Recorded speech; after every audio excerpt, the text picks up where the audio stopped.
Le Seigneur soit avec vous. Et avec votre esprit. Évangile de Jésus-Christ selon saint Marc. Gloire à toi, Seigneur.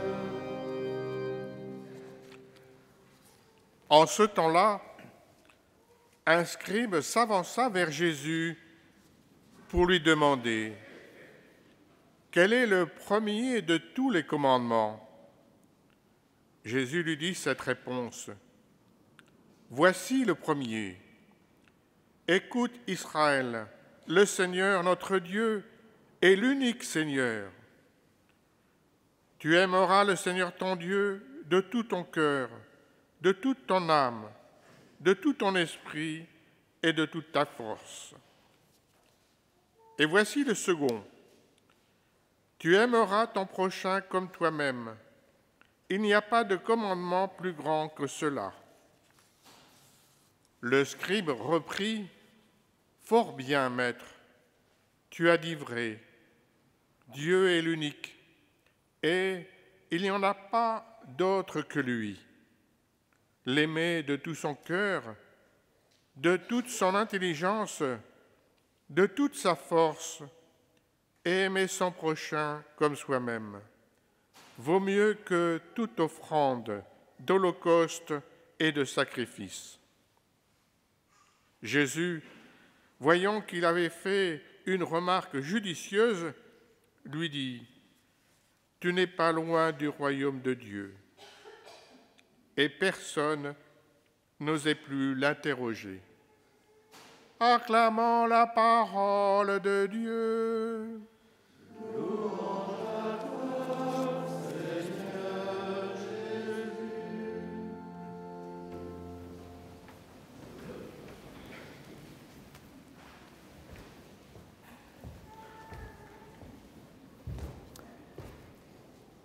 On peut être surpris par cette déclaration du scribe qui dit tu as raison, aimer le Seigneur et son prochain comme soi-même vaut mieux que toutes les offrandes et sacrifices. On peut être un peu étonné, surtout dans une époque, l'époque de Jésus, qui insiste énormément sur l'importance du culte. Et en même temps, ce que dit ce scribe est très cohérent avec toute la révélation biblique. C'est pour cela que Jésus lui dit « Tu n'es pas loin du royaume de Dieu ». C'est-à-dire, tu as scruté les Écritures en profondeur et tu as perçu quelque chose de très juste et de très vrai. En fait, le scribe s'est laissé pénétrer par un avertissement spirituel qui est récurrent dans l'Ancien Testament, c'est-à-dire d'avoir un culte formel, un culte vide, un culte où on se contente de la forme, mais où il n'y a d'une certaine façon plus rien à l'intérieur. C'est une constante dans l'Ancien Testament, les prophètes ne cessent de reprocher ça à Israël. On le retrouve également dans les psaumes et en des termes très forts. Dieu dit, quand il en a marre, Dieu dit à Israël, vos offrandes, vos taureaux de bélier, d'agneau gras, la bidule, machin, ça me fait vomir, quoi, j'en peux plus, voilà, ça me donne la nausée.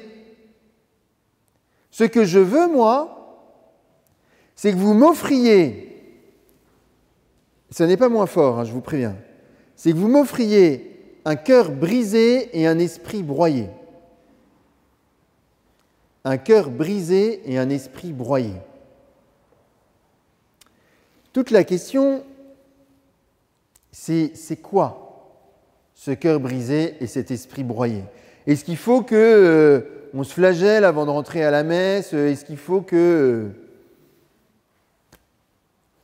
D'abord, une première chose, un premier reproche qui est fait à Israël, c'est le reproche de l'orgueil spirituel. Ils ont fini par s'enorgueillir d'être le peuple élu. Voilà. Ils sont le peuple élu, ils sont les meilleurs, donc c'est normal qu'ils rendent le culte, donc ils font leur boulot, tout va bien, dans le meilleur des mondes. Ils ont oublié Ils ont oublié ce dont il est question dans le Deutéronome. Ils ont oublié la crainte de Dieu. La crainte de Dieu, ce n'est pas le fait d'avoir peur de lui. C'est d'avoir conscience du différentiel énorme entre ce qui nous est donné et l'étendue de nos mérites. La crainte de Dieu, c'est ce que le Fils de Dieu vit par rapport au Père. C'est-à-dire que le Fils de Dieu, il sait que sans le don du Père, il n'existe pas.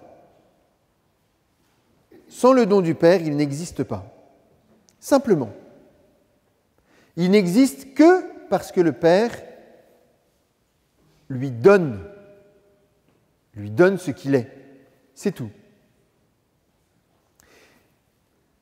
Et la crainte de Dieu, c'est également le retour de don, c'est-à-dire savoir que la réponse ne sera jamais plus importante que le don.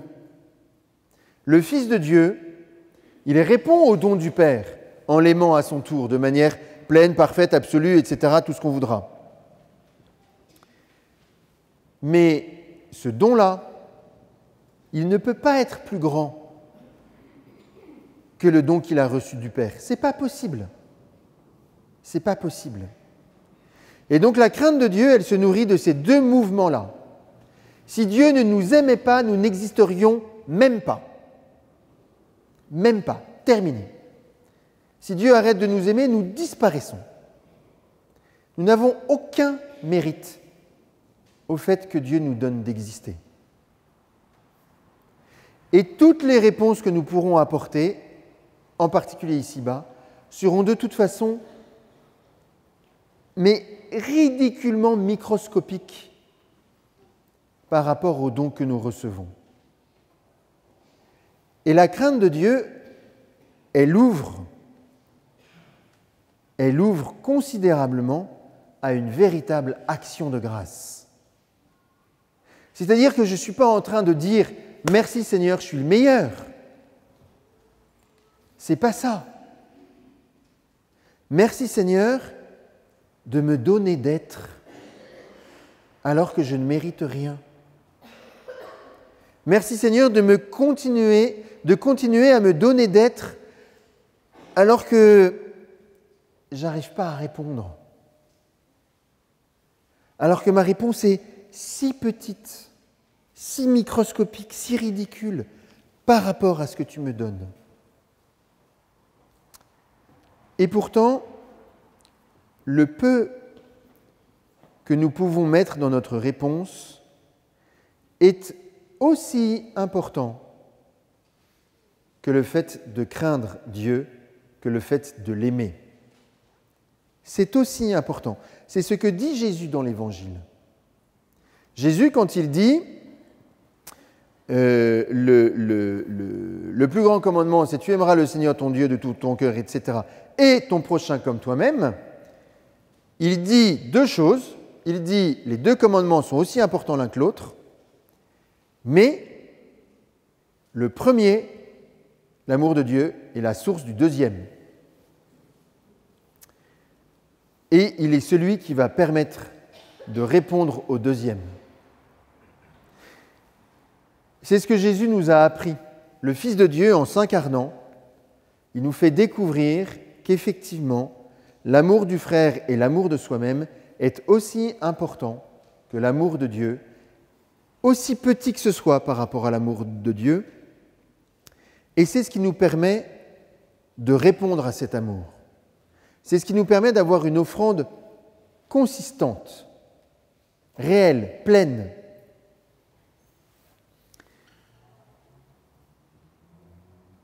Jésus, il est venu, le Fils de Dieu s'est incarné par amour pour les hommes, et toute sa vie, il nous a fait découvrir combien l'amour de Dieu et l'amour du prochain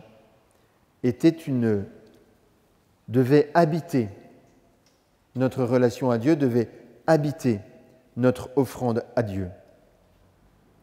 Donc je nous invite à nous poser cette question-là, aujourd'hui. Dans quelques instants, il va y avoir la quête. La quête, c'est l'offrande que nous faisons à Dieu. Le pain et le vin qui vont être déposés sur l'autel, ils ont été achetés grâce à votre offrande, grâce à l'argent que vous avez déposé à la quête. C'est grâce à ça qu'ils ont été achetés. Seulement voilà, le pain et le vin qui vont arriver, la pièce que vous allez déposer dans le panier de quête, ou par l'application.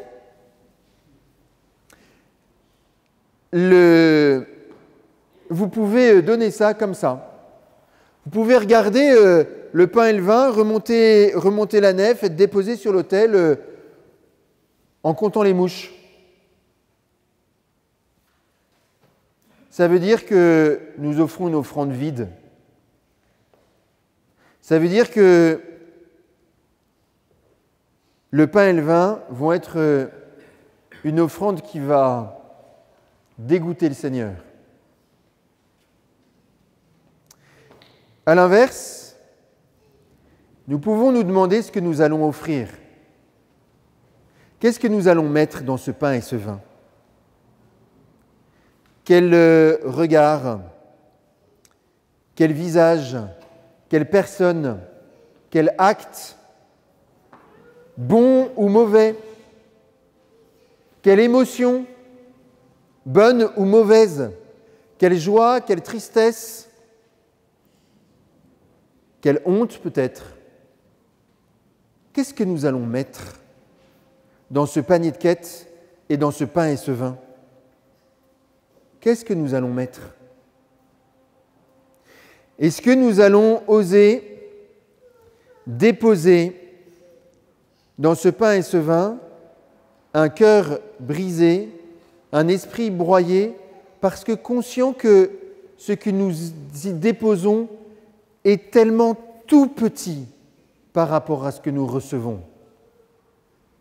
Et d'autant plus petit que nous sommes invités à y déposer le plus petit de nos vies. C'est bien que nous y déposions notre fierté, notre joie, c'est super, il faut le faire. Mais notre offrande, elle n'est vraiment pleine que si nous y déposons notre honte, notre orgueil, notre colère, notre tristesse.